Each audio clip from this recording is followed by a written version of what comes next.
안녕하세요. 오늘 저희가 같이 볼 자료는요. 전 세계 축구팀들의 연봉 총액 순위입니다. 영국 매체 기브미 스포츠가 캐폴로지 데이터를 인용해서 보도한 건데요.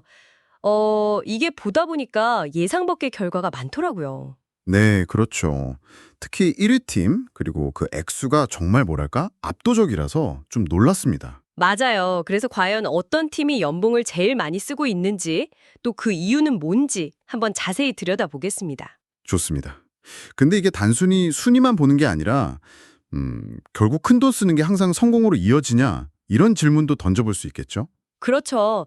구단들의 어떤 상황이나 전략, 이런 걸 좀 엿볼 수 있을 것 같아요. 자, 그럼 바로 1위부터 볼까요? 가장 눈에 띄는 건 역시 사우디아라비아의 알 나스르입니다. 네, 연봉 총액이 약 5,559억 원, 2억 9,800만 파운드라는데 와, 유럽 명문 팀들을 다 제쳤어요. 그렇죠. 이게 사실 특정 선수 한 명의 영향이 어마어마하다고 봐야 합니다. 아, 역시 호날두 선수인가요? 네, 바로 크리스티아노 호날두죠. 개인 연봉만 해도 거의 3,167억 원, 그러니까 2억 유로 정도 된다고 하잖아요. 와, 그 금액 하나만으로도 어지간한 팀 전체 연봉인데요. 맞습니다. 프리미어리그 중위권 팀 전체 연봉이랑 맞먹는 수준이니까요. 뭐 발롱도르 5번 받았고 역대 최다 골 기록도 있고 그 선수의 상징성, 실력, 이게 알나스르 연봉 총액을 그냥 확 끌어올린 거죠. 핵심 요인입니다. 정말 호날두 효과가 대단하네요. 자, 그럼 2위는 어딘가요? 2위는 의외로 독일의 바이에른 뮌헨입니다. 뮌헨이요? 약 4,276억 원, 2억 2,900만 파운드.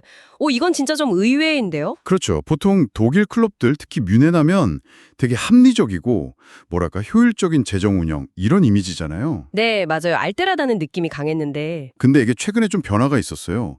알폰소 데이비스나 자말 무시알라 같은 핵심 젊은 선수들이 있잖아요. 아, 네네. 이 선수들하고 재계약을 하면서 연봉 지출이 확 늘었습니다. 특히 그 무시알라 같은 경우는 거의 뭐 해리 케인 선수랑 비슷한 수준으로 팀 내 최고 연봉자가 됐다는 얘기도 있고요. 아, 스타 선수들 잡으려면 어쩔 수 없이 돈을 많이 써야 하는군요. 그렇죠.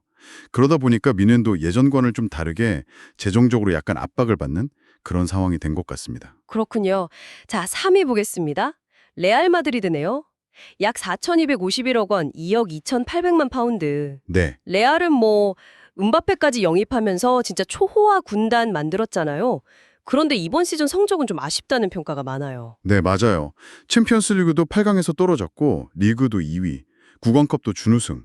이러면 사실상 무관 가능성이 좀 높아졌죠. 팬들 입장에서는 정말 실망스러울 수 있겠네요.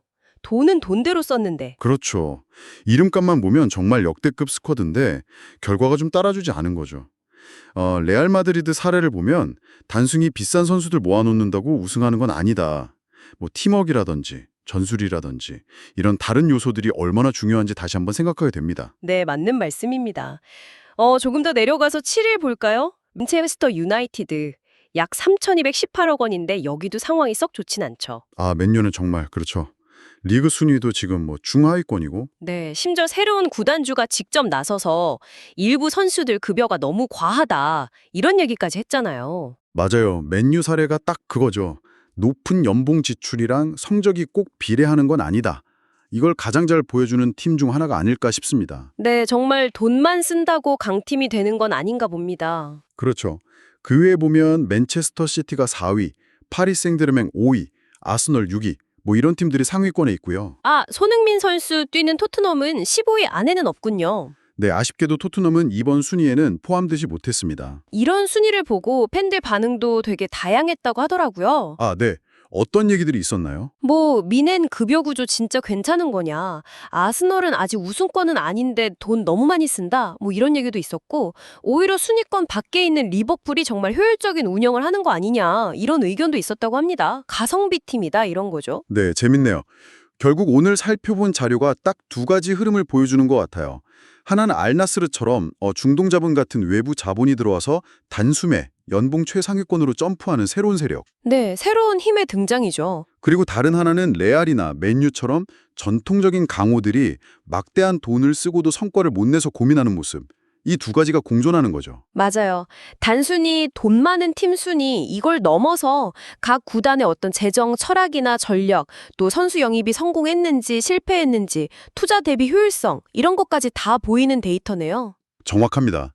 여기서 이제 한 걸음 더 나아가서 우리가 생각해 볼 질문이 있는 것 같아요. 어떤 질문일까요? 만약에 높은 연봉 지출이 성공을 보장해 주지 않는다면 그럼 오늘날 최고의 축구팀이 되려면 돈 이상의 것이 필요하다는 거잖아요. 그렇죠. 돈 말고 다른 무언가. 네, 그게 과연 뭘까?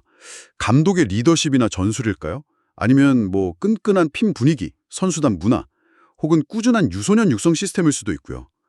여러분이 생각하시기에 이런 비재정적인 요소 중에 가장 중요한 건 뭐라고 보시는지 한 번쯤 생각해 보시는 것도 재밌을 것 같습니다.